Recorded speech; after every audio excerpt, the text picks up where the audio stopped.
মাফিয়াতন্ত্র, বসুন্ধরা একটা কমপ্লিটলি নব্য জমিদারতন্ত্র। এটা হইলো যে ঢাকার মধ্যে ঢাকা বললে হবে না, এটা ঢাকার মধ্যে একটা উপনিবেশ। এবং সেখানে আপনারা জানেন যে সেখানকার বাসিন্দারা কিন্তু কথা বলতে পারে না, তাদেরকে মানে জরিমানা পে করতে হয়। আপনারা জানেন যে আপনি বাংলাদেশ একটা রাষ্ট্র, একটা সংবিধান আছে, আদালত আছে। এখানে একসময় ফতুয়া নিষিদ্ধ হয়ে গেছিলো এই জন্য যে আদালতের অনুমোদনের বাইরে কোনো বিচার কাজ করতে পারবে না। তো বসুন্ধরা তো এখানে আসে রীতিমতো একটা স্টেট কায়েম করে বসছে। এটা টোটালি রাষ্ট্রদ্রোহিতা, এটা এবং তাদের আচরণ বর্ণবাদী, এবং এটার জন্য কিন্তু তাদেরকে শাস্তি পাইতে হবে। এই শাস্তিগুলোর বিষয়গুলো কে দিবে না অসুবিধা নাই, কিন্তু এগুলো বকেয়া থাকবে, জনগণকে আদায় করে নিতে হবে। আমাদের বক্তব্যটা হচ্ছে জনগণকে যদি আমরা সচেতন করতে পারি তাহলে কিন্তু বসুন্ধরা টিকবে না, একটা সুযোগ নাই। বাংলাদেশ একটা স্বাধীন রাষ্ট্র, এখানে আপনি নতুন করে নব্য উপনিবেশ কায়েম করতে পারবেন না, এটা কোনো সুযোগ নেই। গণঅভ্যুত্থান পরবর্তী সরকার কি তাহলে ব্যর্থতা যে এখন পর্যন্ত তারা এই বিষয়ে কোনো ব্যবস্থা করতে পারেনি?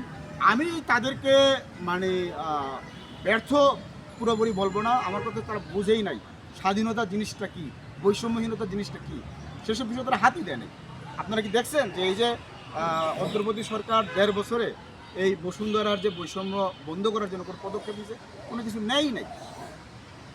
তবে আমাদের বিশ্বাস, যেহেতু এখন একটা নির্বাচিত গণতান্ত্রিক সরকার আসছে, ওইটা একটা ট্রানজিশনাল সরকার ছিল, অনেক কিছু পারে নাই বা অনেক কিছু করার মতো জনগণের কাছে ম্যান্ডেট ছিল না, এবং তাদের দায়বদ্ধতা ছিল না। কিন্তু আমরা বিশ্বাস করি বিএনপি সরকার সেই দায়বদ্ধতা আছে, বিএনপি করবে ইনশাআল্লাহ। ধন্যবাদ। এরকমই একটা বৈষম্যের প্রথা ছিল কিন্তু জমিদারি প্রথা। তো সেই জমিদারি প্রথা আপনার 1950 সালে উচ্ছেদ হয়, এবং তার 76তম বছর আমরা আজকে পালন করতেছি আর কি। তো এখন দেখেন যে আমরা যে এই আগস্টের জুলাই বিপ্লব যে করলাম, এই মাত্র 2টা বছর পার হয়েছে, কিন্তু যে বৈষম্য বিরোধী ছাত্র আন্দোলন অথবা জুলাইয়ের উপর ভিত্তি করে সরকার আছে, বিরোধী দল আছে, কেউ কিন্তু এই জমিদারি প্রথা বিলুপ্ত দিবস পালন করতেছে না। এবং আমাদের রাষ্ট্রে যে এখন যে বৈষম্য রয়েছে, এই বৈষম্যের বিরুদ্ধে তাদের কোনো বক্তব্য নাই। ফলে আমরা আজকে আসলে এই কর্মসূচির মধ্য দিয়ে একটা বার্তা দিতে চাই, বাংলাদেশ থেকে যেভাবে জমিদারি প্রথা বিলুপ্ত হয়েছে, যেভাবে কোঠা প্রথা বিলুপ্ত হয়েছে, একইভাবে ঔপনিবেশিক আমলাতন্ত্র বিলুপ্ত হবে, এবং এই যে ভূমিদস্যুরা যে নব্য জমিদার প্রথা কায়েম করছে তাদের সকলের প্রথম হবে। বাংলাদেশ একটি মুসলিম রাষ্ট্র, এখানে অবশ্যই ইনসাফ এবং গণতন্ত্র কায়েম হবে। এখানে সকল মানুষ সমান, সকলের অধিকার কায়েম করার জন্য আমরা আমাদের সাংস্কৃতিক রাজনৈতিক লড়াইয়ের অংশ হিসাবে আমরা আজকে আপনাদের সামনে হাজির হয়েছি। ইনশাল্লাহ আমরা বিশ্বাস করি আমাদের জাতি কিন্তু প্রতিনিয়ত এখন পুরনো ইতিহাসগুলো জানতেছে।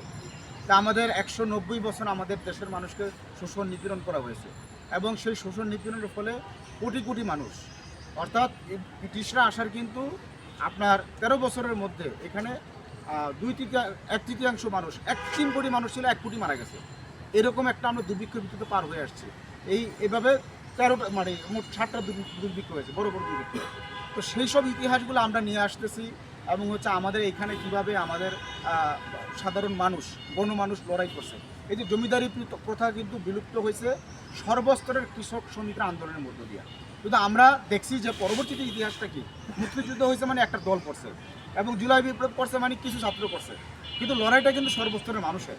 এই যে সর্বস্তরের মানুষের লড়াই, এই মানুষের লড়াইয়ের যে হিস্সা এবং উত্তরাধিকার, এগুলো যদি পাইতে হয় তাহলে আমাদেরকে পিছনে যাইতে হবে, এবং সেই পিছনে যাওয়ার উপায়টাই হলো বারবার আমাদের অতীতকে স্মরণ করা, এবং অতীতকে আমাদের কালচারের ভিতরে নিয়ে আসা।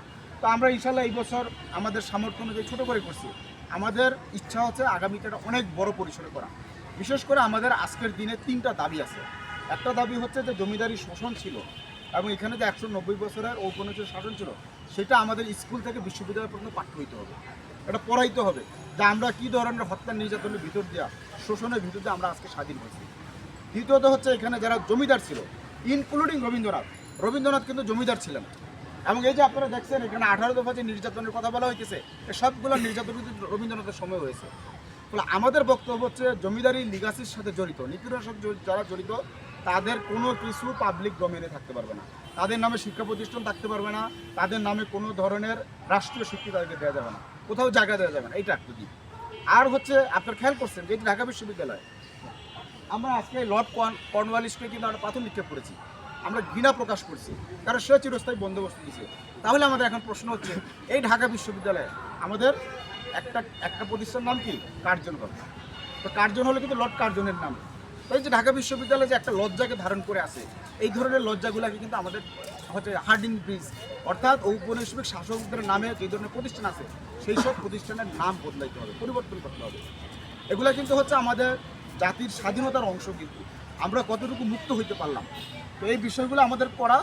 আর 3 নাম্বার হচ্ছে যে আমাদের সমাজে জমিদারি এবং ঔপনিবেশ আমলে যে ধরনের নির্যাতন নিপীড়ন চলছে সেই বিষয়গুলিকে তালিকাভুক্ত করে সেই ধরনের নির্যাতন নিপীড়নকে যদি নতুন করে চলে গেলে বর্ণবাদ চিহ্নিত করে বর্ণবাদ বিরুদ্ধে আইন পাস করতে হবে। এই 3টা আমাদের দাবি। আচ্ছা, আমি একটা প্রশ্ন করি, সেটা হলো যে আপনি জানেন যে স্বাধীনতার 55 বছর বাংলাদেশ উপনিবেশ থেকে মুক্ত হইতে হইলে, জমিদারি প্রথা থেকে মুক্ত হইতে হইলে আমাদের এই 2টা দিক আছে, একটা হলো রাজনৈতিক আর একটা সাংস্কৃতিক।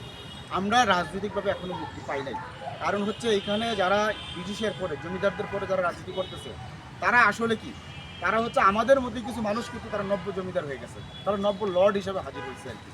এদেরকে রাজনৈতিকভাবে পরাজিত করতে হবে। সেই পরাজিত করতে হলে আমাদের একটা অবশ্যই ইনসাফ এবং গণতন্ত্র ভিত্তিক একটা সংবিধান লাগবে। সাংবিধানিকভাবে কিন্তু হচ্ছে আমাদের যে প্রধানমন্ত্রী পোস্টটা, এই প্রধানমন্ত্রী কিন্তু আসল মধ্যে একজন লর্ড, একজন ভাইসরয়, একজন জমিদার। এই কিন্তু আমাদের দরকার হচ্ছে কি একটা রিপাবলিক এবং একজন গণতান্ত্রিকভাবে নির্বাচিত প্রধানমন্ত্রী, জনগণের নেতা দরকার, জনগণের প্রধানমন্ত্রী দরকার। আর সেকেন্ড যে জিনিসটা হচ্ছে যে সাংস্কৃতিক মুক্তি আমরা হয় নাই, সাংস্কৃতিক মুক্তি হইতে পারে নাই এই জন্য, কারণ হচ্ছে এইখানে জমিদাররা মূলত নিপীড়নটা কারাকে করছে, মুসলমানদেরকে করছে। তা আমাদের সমাজে মুসলমান ঘৃণাকে একটা কালচারাল স্ট্যান্ডার্ডে পরিণত করা হয়েছে। আপনি যদি মুসলিমকে, মুসলিম সংস্কৃতিকে ঘৃণা করেন, মুসলমানকে ঘৃণা করেন, যেমন চাষা বুসা বলে, ঠিক আছে, মোল্লা বলে, এই যে কথাগুলো বলা হয়েছে সাধারণ মানুষকে, এই সাংস্কৃতিক যে ব্যাপারগুলো আছে এইগুলোর বিরুদ্ধে কিন্তু শাস্তির ব্যাপার আছে। আপনি আজকে যদি ইউরোপে আমেরিকাতে কাউকে নিগার বলেন, এই যে কালো লোকদেরকে আর কি, যেটা বললে আপনি মানে হেয় করেন, তাহলে সেটার জন্য আপনার অপরাধ হবে, শাস্তি হবে। আপনি একটা খেলার মাঠে যদি কলা খান, কলা মানে কি, আপনি কলা খায় হচ্ছে এই যে কালোদেরকে বানর হিসাবে ওটা ট্রিট করতেছেন, সেটার জন্য শাস্তি পেতে হয়। কিন্তু বাংলাদেশে দেখবেন, বাংলাদেশে আপনার যেমন গান আছে কাইল্লা, কাইল্লা, এই যে কাইল্লা, এটা কিন্তু একটা বর্ণবাদী গালি, কিন্তু কিন্তু এটার জন্য কি কোনো শাস্তি হচ্ছে? যেই ধরনের গীতিকাররা, লেখকরা এই ধরনের গান লিখছে, যারা শিল্পী, তাদের তো জেলে যাওয়া উচিত। আমাদের ভাষার মধ্যে 50% হচ্ছে হইল আপনার বর্ণবাদী, তারপর হচ্ছে লিঙ্গ বৈষম্য এবং হচ্ছে ধর্ম বৈষম্য। ফলে আমাদের ভাষার ভিতর থেকে যদি আমরা যতক্ষণ পর্যন্ত এই ধরনের মানে ঘৃণামূলক বক্তব্য মানে শব্দ প্রয়োগ করা, বাক্য গঠন করা যদি আমরা না বুঝতে পারি, এটা যদি নতুন একটা কালচার না তৈরি করতে পারি, তাহলে আসলে মুক্তিটা আসবে না। তো সেটার জন্য আমরা চাই যে সরকার একটা আইন করবে। আচ্ছা।